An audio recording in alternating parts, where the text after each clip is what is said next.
Shri Sai Satcharita, Chapter 39, Baba's knowledge of Sanskrit, his interpretation of a verse from Gita, construction of the Samadhi Mandir. This chapter 39 deals with Baba's interpretation of a verse from the Bhagavad Gita. As some people believed that Baba had little knowledge of Sanskrit, but by the interpretation of Nana Sahib Chandorkar's query, Hemad Band refuted that charge in chapter number 50, and as it deals with the same subject matter, it is incorporated in this chapter. Preliminary. Blessed is Shirdi and blessed is Dwarkamai, where Shri Sai lived and moved until he took Mahasamadhi. Blessed are the people of Shirdi, whom he obliged and for whom he lived there. Shirdi was a small village first, but it attained importance on account of his contact and became a Tirtha, holy place of pilgrimage. Equally blessed are the women folk of Shirdi. Blessed is their whole and undivided faith in him. They sang the glories of Baba while bathing, grinding, pounding corn, and doing other household work. Baba's interpretation. Nobody believed that Baba knew Sanskrit. One day, he surprised all by giving an interpretation of a verse from the Gita to Nana Sahib Chandorkar. A brief account about this matter was written by Mr. B.V. Dev, retired Mamlatar, and published in Marathi in Shri Sai Leela magazine, volume 4, Sputa Vishaya, page 563. Short accounts of the same are also published in Sai Baba's Charters and Sayings, page 61, and in The Wondrous Saint Sai Baba, page 36, both by B.V. Narasimhaswamy. Mr. B.V. Dev has also given an English version of this in his statement, dated 27/9/1936, and published on page 66 of Devotees' Experiences, Part 3, by Narasimhaswamy. As Mr. Dev has got first-hand information about this subject from Nana Sahib himself, we give below his version. Nana Sahib Chandorkar was a good student of Vedanta. He had read Gita with commentaries. He fancied that Baba knew nothing of Sanskrit texts. So Baba one day pricked the bubble. These were the days before crowds flocked to Baba, when Baba had individual meetings at the mosque with such devotees. Nana was sitting near Baba and massaging his legs and muttering something under his breath.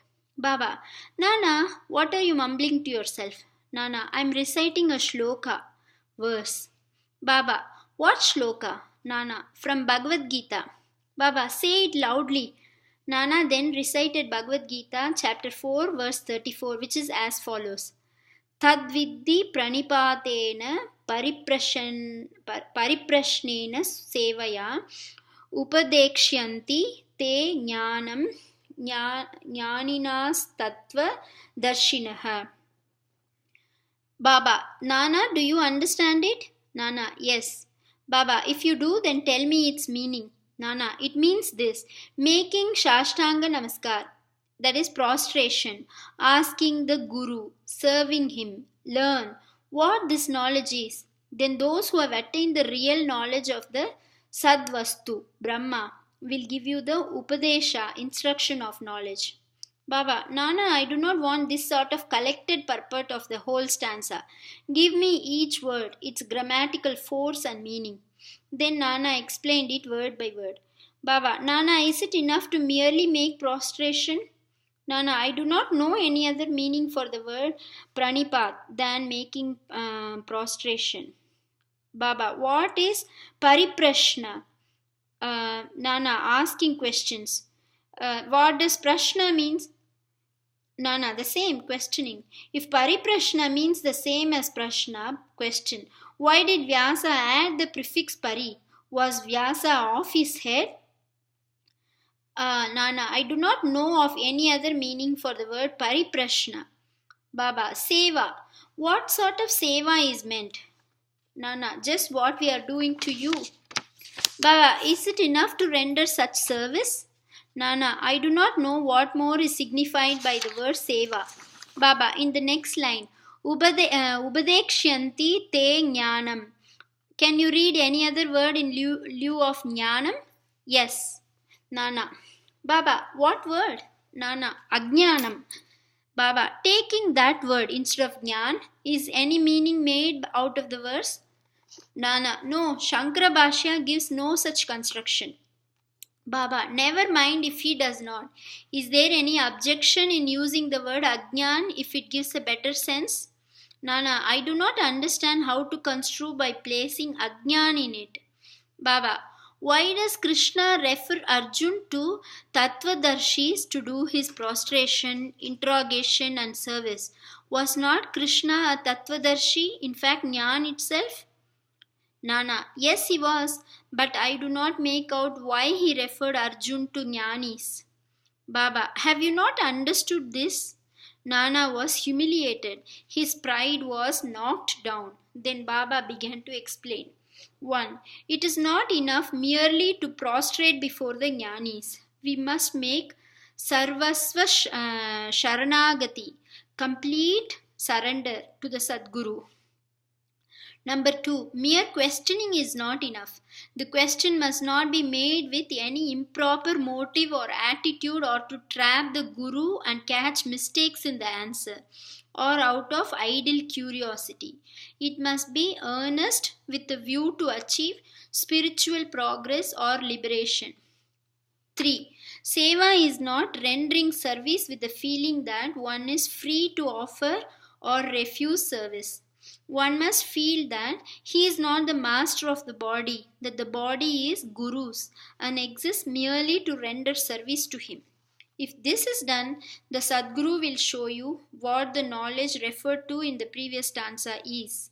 Nana did not understand what is meant by saying that a Guru teaches Ajnan.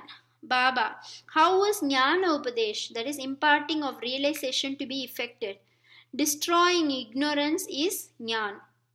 Of verse OV 1396 of Jnaneshwari, commenting on Gita 18-66 says, removal of ignorance is, O Arjun, if dream and sleep disappear, you are yourself. It is like that. Also, OV 83 on Gita chapter 5:16 says, is there anything different or independent in Jnana besides the destruction of ignorance? Expelling darkness means light. Destroying duality, Dvaita, means non-duality, Advaita. Whenever we speak of destroying Dvaita, we speak of Advaita. Whenever we talk of destroying darkness, we talk of light. If we have to realize the Advaita state, the feeling of Dvaita in ourselves has to be removed. That is the realization of the Advaita state. Who can speak of Advaita while remaining in Dvaita state? Unless one gets into that state of non-duality, how can one know it and realize it? Again, the Shishya, disciple, like the Sadguru, is the embodiment of Jnana. The difference between the two lies in the attitude. High realization of Sadguru and his marvelous superhuman Sattva, beingness, and unrivaled capacity, and Aishwarya Yoga, divine powers. The Sadguru is Nirgun, Satchitanand. He has indeed taken human form to elevate mankind and raise the world, but his real Nirgun nature is not destroyed thereby, even a bit. His existence or reality, divine power, and wisdom remain undiminished. The disciple also is in fact of the same Swarupa, but it is overlaid by the effect of the sanskars of innumerable births in the shape of ignorance, which veils his view that he is Shuddha Chaitanya. See Bhagavad Gita chapter 5 verse 15. As stated therein, he gets the impressions, I am Jiva, a creature, meek and poor. The Guru has to root out these offshoots of ignorance and has to give upadesh or instruction. To the disciple, held spellbound for endless generations by the ideas of his being a Jiva, the Guru imparts the teaching. You are God. You are mighty and opulent. Then he realizes that he is God really. The perpetual delusion under which the disciple is laboring that he is the body, that he is a creature, Jiva, or ego, that God, Paramatma, and the world are different from him is an ignorance inherited from innumerable past births. From actions based on it, he has derived his joy, sorrows, and mixtures of both. To remove this delusion, this error, this root ignorance, he must start the inquiry. How did the ignorance arise? Where is it? And to show him, this is called the Guru's Upadesh. The following are the instances of Ajnan. Number 1, I am a Jiva, creature. Number 2, body is the soul. I am the body. Number 3, God, world, and Jiva are different. Number 4, I am not God. Number 5, not knowing that body is not the soul. 6. Not knowing that God, world, and Jiva are one. Unless these errors are exposed to his view, the disciple cannot learn what is God, Jiva, world, body, how they are interrelated, and whether they are different from each other or are one and the same. To teach him these and destroy his ignorance is this instruction in Jnana or Ajnan. Why should Jnana be imparted to the Jiva who is a Jnana Murti? Upadesh is merely to show him his error and destroy his ignorance. Baba added 1. Pranipada implies complete surrender. 2. Surrender must be of body, mind, and wealth. 3. Why should Krishna refer to other jnanis? Sadbhakta takes everything to be Vasudev. Bhagavad Gita chapter 7 verse 19. That is, any guru would be Krishna to the devotee, and guru takes disciple to be Vasudev. Bhagavad Gita chapter 7 verse 18.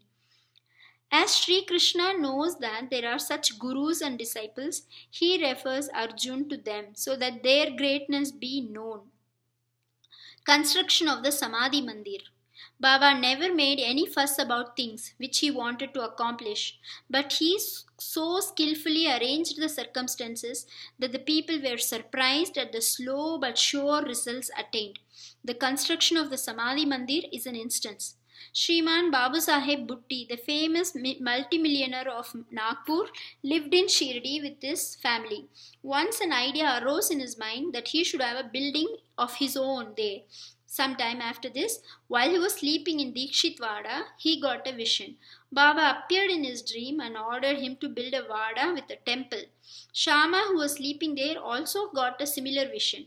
When Babu Sahib awoke, he saw Shama crying and asked the latter as to why he was in tears. Shama replied that in his vision, Baba came to him and ordered distinctly, "Build the vada with the temple. I shall fulfill the desires of all." On hearing the sweet and loving words of Baba, I was overpowered with emotion. My throat was choked, my eyes were overflowing with tears, and I began to cry. Baba Sahib was surprised to see that both their visions tallied. Being a rich and capable man, he decided to build a vada there and drew up a plan with Shama, Madhav Rao. Kaka Sahib Dikshit also approved of it. And when it was placed before Baba, he also sanctioned it immediately. Then the construction work was duly started, and under the supervision of Shama, the ground floor, the cellar, and the well were completed. Baba, on his way to and from Lendi, also suggested some improvements. Further work was entrusted to Babu Sahib Jog.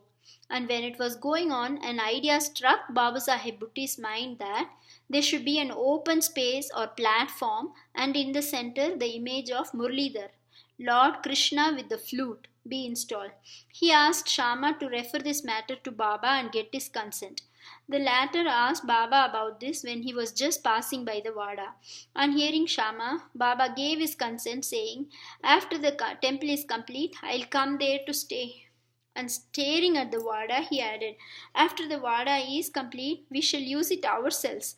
We shall live, move, and play there, embrace each other, and be happy." Then Shama asked Baba whether this was the auspicious time to begin the foundation work of the central room of the shrine. Baba answered in the affirmative.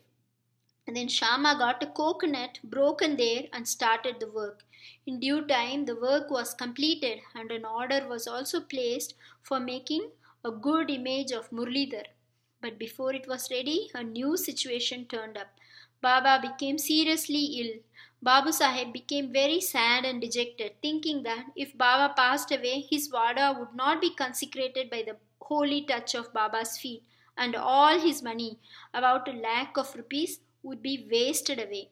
But the words, "Keep me in the Vada," which came out of Baba's mouth just before his passing away, consoled not only Babu Sahib but one and all.